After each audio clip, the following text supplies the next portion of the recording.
Hey,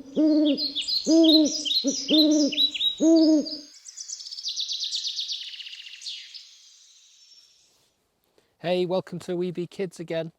I'm up in the forest today and I'm going to show you how to make a really simple bow for a bow and arrow.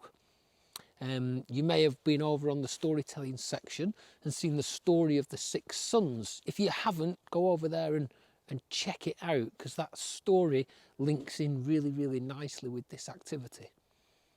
So for this activity, you're only going to need 2 pieces of equipment really. You're going to need a nice long straight stick. Now you do want to get a particular type of stick. You want a type of tree which is really bendy. So there are a few options that you can choose from, but we would recommend using either Willow or Hazel. Now this stick that I've got here is from the Hazel tree, and I've cut a nice straight piece, and it's about as thick as my little finger. You're also going to need a piece of string. Now here I've got some cord. It's about 1.5 meters long. You don't have to use this. You can use sisal, or you can use crafting string or garden twine, whatever you like. So with your stick, the first thing that we're going to do is we're going to have to cut it and make sure that it is the right size. Now, depending on your height, your stick is going to need cutting to suit you. So what I would say is get your stick and you want to measure it to about the size of your waist when you're standing up. So I'm going to do mine to there. Now, I'm going to use some secateurs. You and your children might be comfortable using secateurs. Yeah, you may not. If you're not, then you can use them as an adult. If you'd like your children to try, then I'd recommend keeping the safety on, clicking it down like so. I would always recommend holding it from the side so nobody's stood directly in front. Put it in as far as you can, right into the neck, and then squeeze like so. Okay, so we've got a stick there, which is then about from the ground up to our waist. Now the next thing that we want to do, we want to make sure that this stick becomes supple. Any good bow really needs to bend. If we don't work the stick a little bit, it's likely that it will snap. So what I would suggest is taking the end of the stick at the thick end, putting it over your knee, and then just gently working across it like so.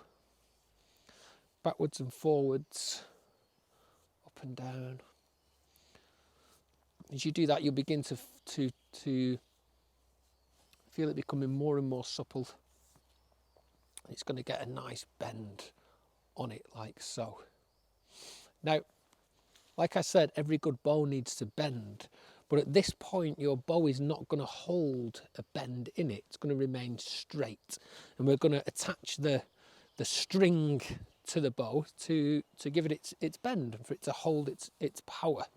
So what I'm going to do, I'm going to attach my string using a clove hitch knot. Now I'm going to show you quickly how to do a clove hitch knot here, but if you want to see in more detail, over in our nature activities section there is a resource on useful knots and lashings, and you can learn in detail how to use a clove hitch knot and other knots and lashings too. So I'm going to show you quickly here how to do it. So I'm going to take hold of my string with my finger and thumb from my left hand. I'm just going to slide out with my right. I'm going to push up and I'm going to twist the string in front. So up and then thumb to thumb. So it makes this hoop, a little bit like a small E. I'm going to do the same again. I'm going to push up and I'm going to twist it in front like so. And then I'm going to stack the first one on top of the second one. So we've got 2 hoops together like that. And I'm going to pass the stick through them both like so. And then I'm going to pull both ends. And you'll be left with this cross here. Okay, it's a gripping knot, the clove hitch. Means you pull it, it's just going to get tighter and tighter. So then what I'm going to do, I'm going to turn my stick over And this is the key bit here. All we're going to do is we're going to apply a little bit of pressure so that our stick is bending, just like so. Okay. And then I'm going to tie the knot again. Now, I'm not going to tie it right in the end. If I try tying it in the end, it's just not going to work. So hold the string up, put the bend in the stick to where you would like it to be, and then hold it so you get a good measure. And then here we're going to do exactly the same knot. We're going to push up, twist in front, and again, push up, twist in front. Right, the first one stacks on top of the second one. We pop it in and pull, just like that. And then we are left with our bow. Now, there are more complicated ways to make bows, but this is a really, really good starter point to make a nice, fun bow that you can play with, but it will also shoot arrows. I'm going to show you. So for our arrow, we cut another piece of hazel. Again, as straight as it possibly can be, about as thick as your little finger as well. Now, it's important that we get the size of this correct. If it's too short, when we put it in our bow, it will just drop off the end. If it's too long, we'll not be able to get enough force behind it. So what I would suggest is you want the arrow to be about 2.5 times the size from your bow to your string. So if we say that's 1, move that along, that's 2, move that along and half to about here. So I'm going to cut that with my secateurs. Again, put them right into the neck, squeeze off. Now, I would suggest cutting a nice flat edge here as well. Some people like to put a little bit of a cut in here so that they can then put their string into the bow. But what you can find with that is that when you pull back, it just splits your arrow clean in two. So as you can see here, 2.5 times gives you enough to string the arrow and then enough to pull back as well and get some force with it. Now we're going to do another resource where we extend on this arrow and we give it a pointed end, and we also put a flight on the end as well. But that is a resource that will be coming up in the future. So if you do make a bow and an arrow like this, just be mindful that even though you just make it with a string and a piece of wood, it can fire. And if it fires, that means that it can cause damage if it hits somebody. So a few little rules about firing your bow and arrow. First of all, never fire your arrow when there's somebody in front of you. We'd suggest making a target against a wall or something that you can't shoot over. Putting a target against your garden fence might be a bad idea, because if you shoot over it and your neighbour is sat out reading the newspaper, they might not appreciate an arrow shooting through their paper. So maybe put a target up against a wall, take a few paces back, put a rope down on the ground, which is a nice marker from where you shoot from. And then if you're shooting with other people, always retrieve your arrows together and then come back behind the line as a group as well. Now, another thing which is nice to have on this bow is a little handle here. And I'm going to show you a skill that's called whipping, to put your handle on there. You're going to need another piece of string.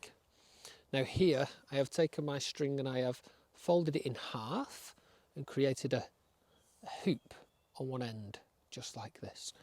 Okay. Now the aim here is to put a handle that goes across the bow here. Okay. So the way that we're going to do this is this bit of string that is doubled over. Where I would like the bottom of the handle to be, I'm just going to put that on the bow and hold it with my finger. And I'm going to run this along till I get to where I would like the top of it to be, here. And then with the short end, I'm going to start, with the long end, I'm going to start wrapping around the bow and holding the other string in underneath. So I'm wrapping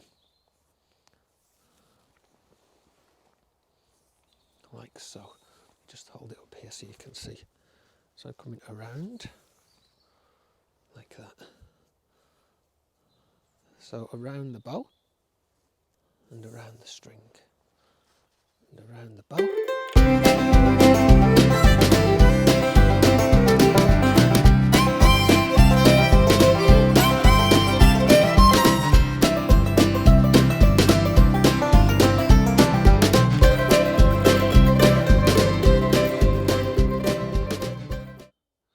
And we get where there's just a little bit of a string left at the end.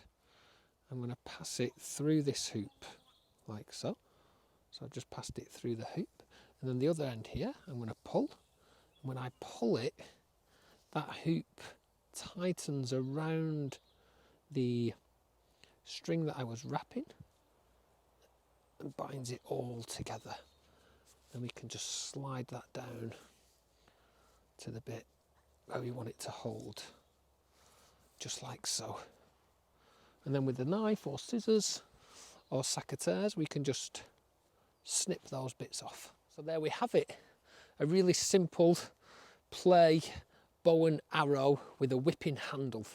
Again, if you haven't checked out the 6 Son story, please do so. It might inspire you to go out and shoot your arrow again. Thanks for stopping by, Weeby Kids. See you again. Bye.